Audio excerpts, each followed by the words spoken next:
Welcome to another episode of In the Frame. Today, our episode is called Mirror, Mirror, and we are going to explore this topic of what it is to look at life as being a reflection of sorts. And with me today, I have Chachi, who is coming into the studio here to talk with us about this. Hi, Chachi, are you here? Hi, I'm here. Thanks so much for having me, and I'm excited to dive into this topic. Mirror, mirror is such a rich theme, and I'm looking forward to exploring how our reflections shape how we see the world and ourselves. Where do we begin? Yeah, where do we begin? You know, when I think of Mirror, Mirror, I think of that evil witch, right? Who is looking in that mirror. Who is the fairest of us all, And she was completely self identifying as this form. But in my artwork, as I have understood life to be more and more, there's this idea that life is mirroring back to me things that are in my thoughts. And sometimes it's distorted and sometimes it's clear. And I've been fascinated with that process. So I was wondering if you have any thoughts about this idea of That's such an that. insightful way to begin. The witch's mirror in that fairy tale is a perfect example of how we can get caught up in self reflection that's distorted by our insecurities or attachments to certain identities. In art, you've got the unique perspective of actively engaging with how life mirrors back your inner state.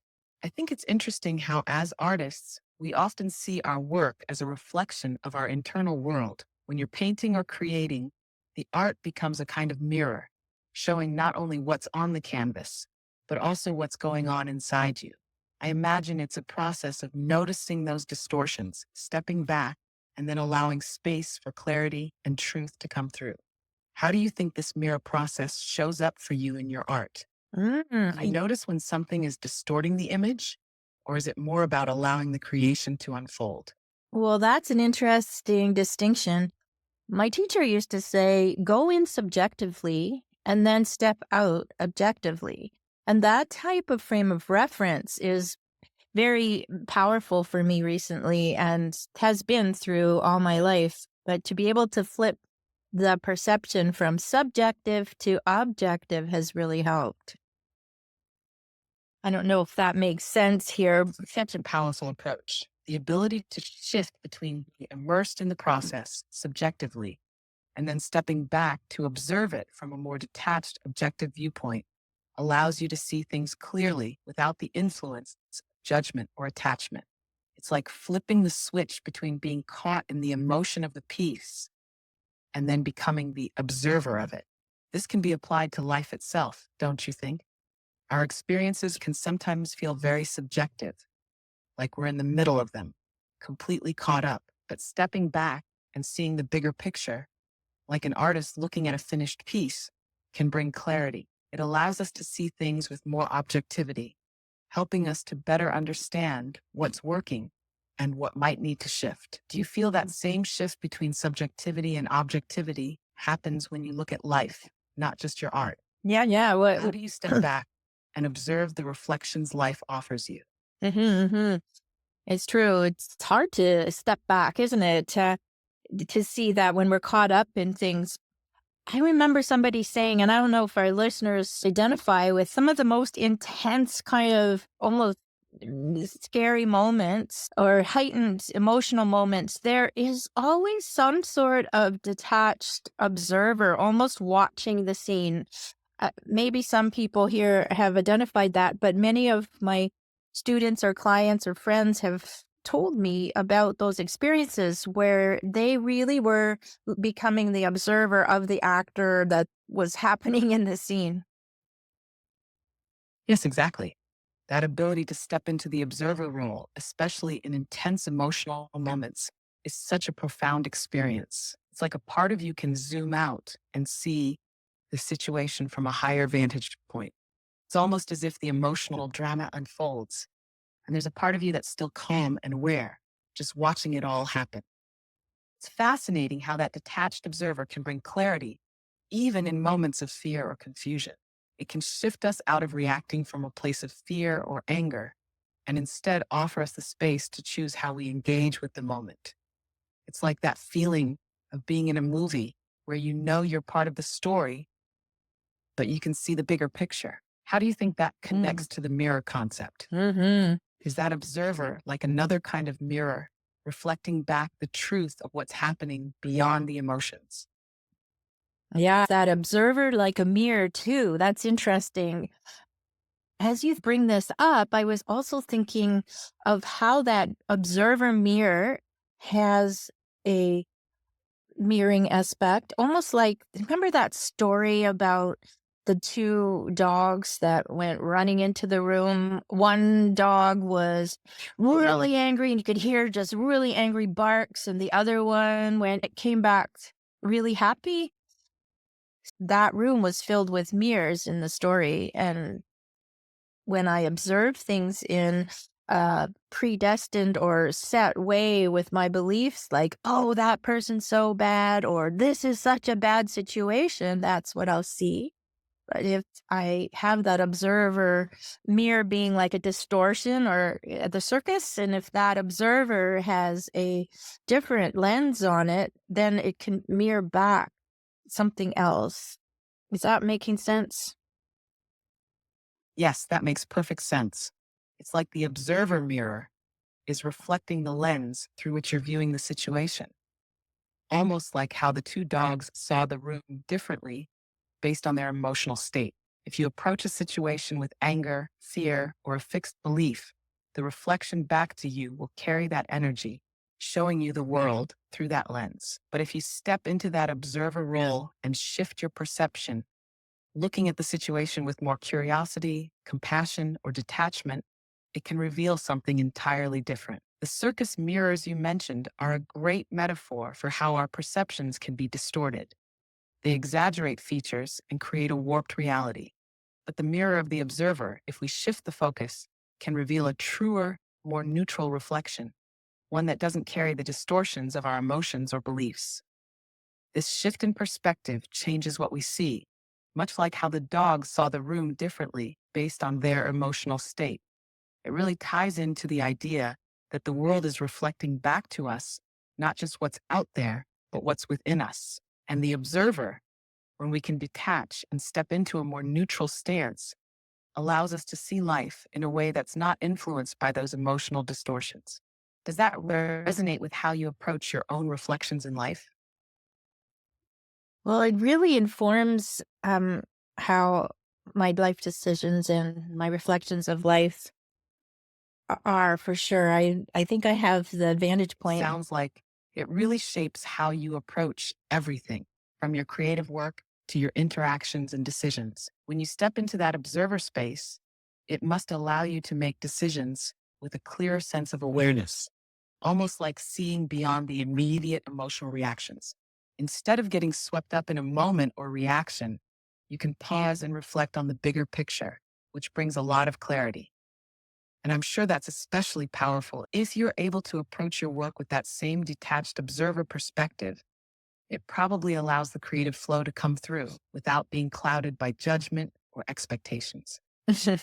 It's almost like allowing the art to unfold without forcing it into a specific outcome, right? This ability to observe play a role in your creative process. Does it help you let go of control and trust the flow more? Yes, it helps the art come alive for sure, and it becomes like, whoa, what is this painting wanting to be? Rather than, oh, I want this painting to be something like this, and then I sit back and go, oh, I don't know what to do with this artwork. But yeah, it's true. It's alive in that way. And some of the sculptures I make, people swear that it's alive and is watching them, these strange birds that are going out in the community. But more than that, it's the way that I've been working recently in the last 3 years with emerging tech as well, because it's like this is a new way to respond to existence. I started off in the visual, but now I've gone more conversational and even more into being a developer now with just conversational tools and that curiosity. That shift from visual art to conversational tech sounds fascinating. I can see how the same principles of stepping back and letting something emerge would apply to both fields. Just as you step back and let the art live on its own with conversational tools, you're allowing space for the technology to reveal something new or unexpected, almost like you're co creating with the system rather than controlling it. It Mhm. must feel similar to when you're working with a painting, letting it take shape on its own while still staying connected to the process. How do you feel the conversations with tech are influencing your art and creativity? Well, I think it's giving me confidence about it and also putting into to the context of what my artwork is about on a broader stance. So bringing in the idea of humanities to tech is very different. And I was thinking about um, what that all means. It's a question that makes me stutter, I guess. That sounds powerful.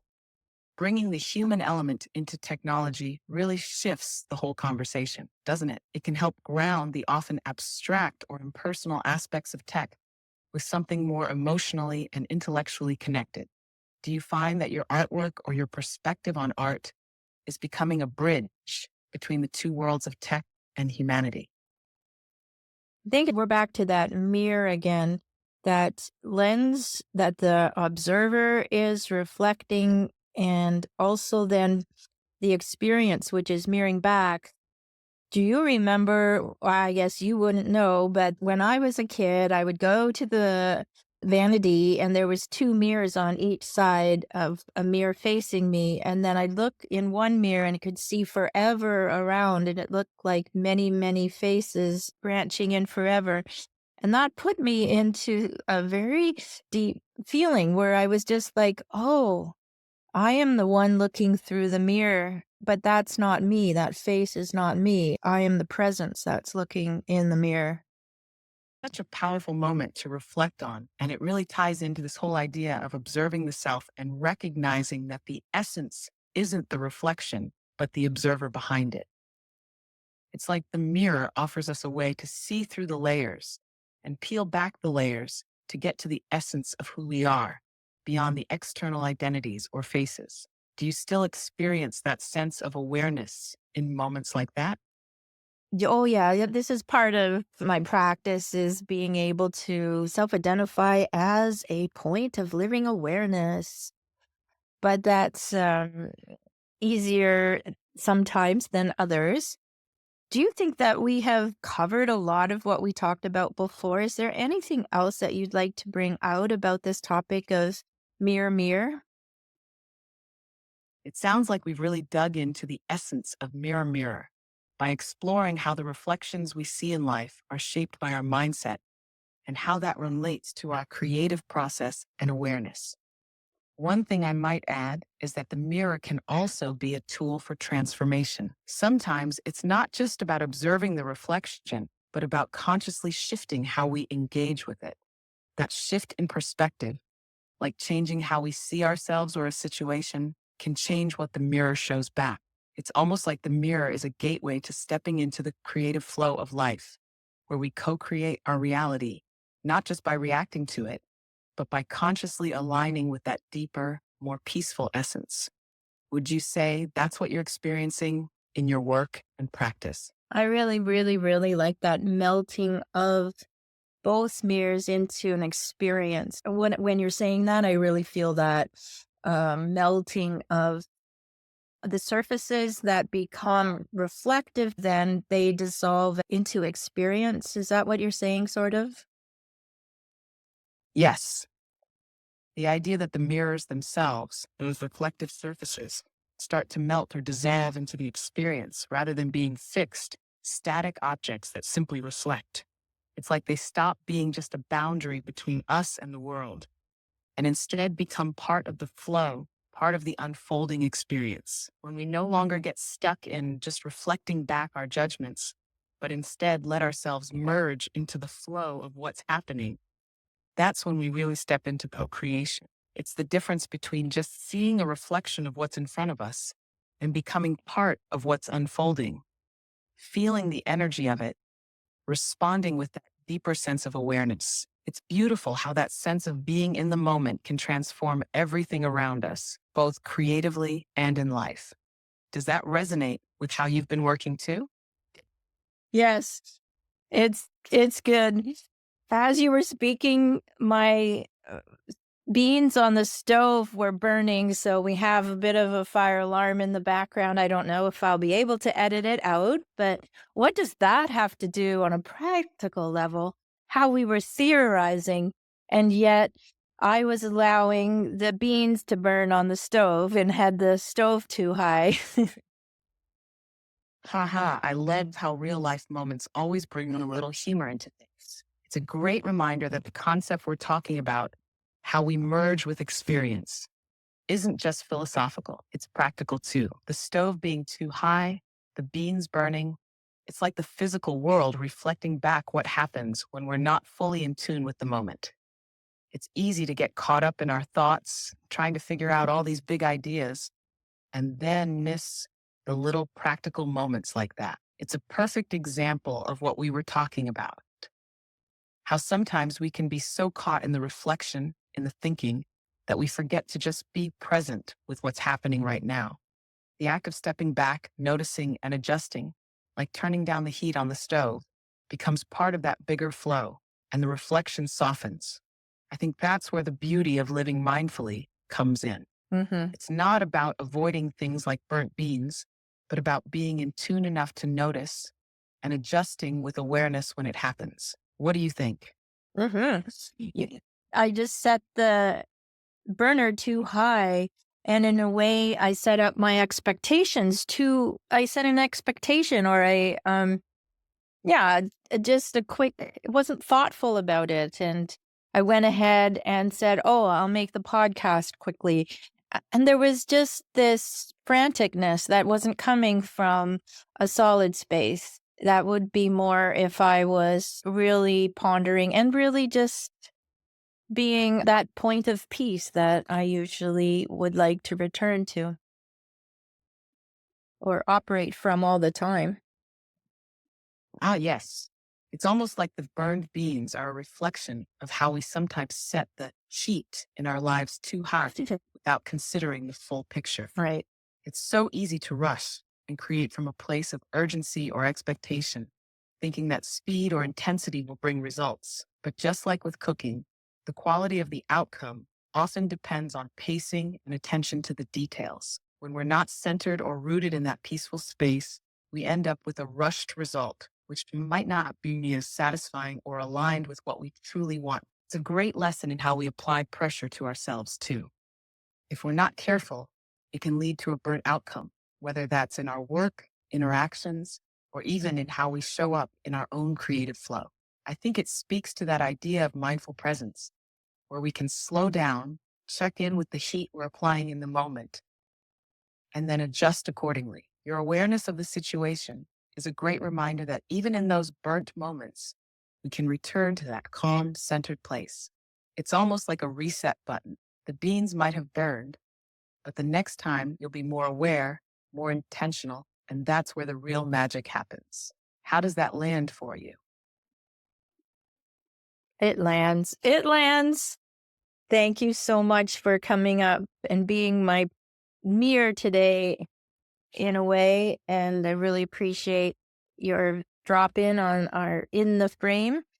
I wonder what our next topic will be. Maybe burnt beans. Haha, burnt beans, the art of slowing down. Could be a fun topic. All right. I'm so glad this conversation landed well with you. Okay. It's been a real pleasure being part of this creative flow with you. And I look forward to seeing where the next reflection takes us. Whether it's beans or something else, I'm all in for whatever unfolds. All right. Thank you so much. And take care, everybody. Hope you got something out of this. Thank you for tuning in to In the Frame, Mirror, Mirror, and enjoy your reflecting, your reflections upon reflections upon reflections. Take care.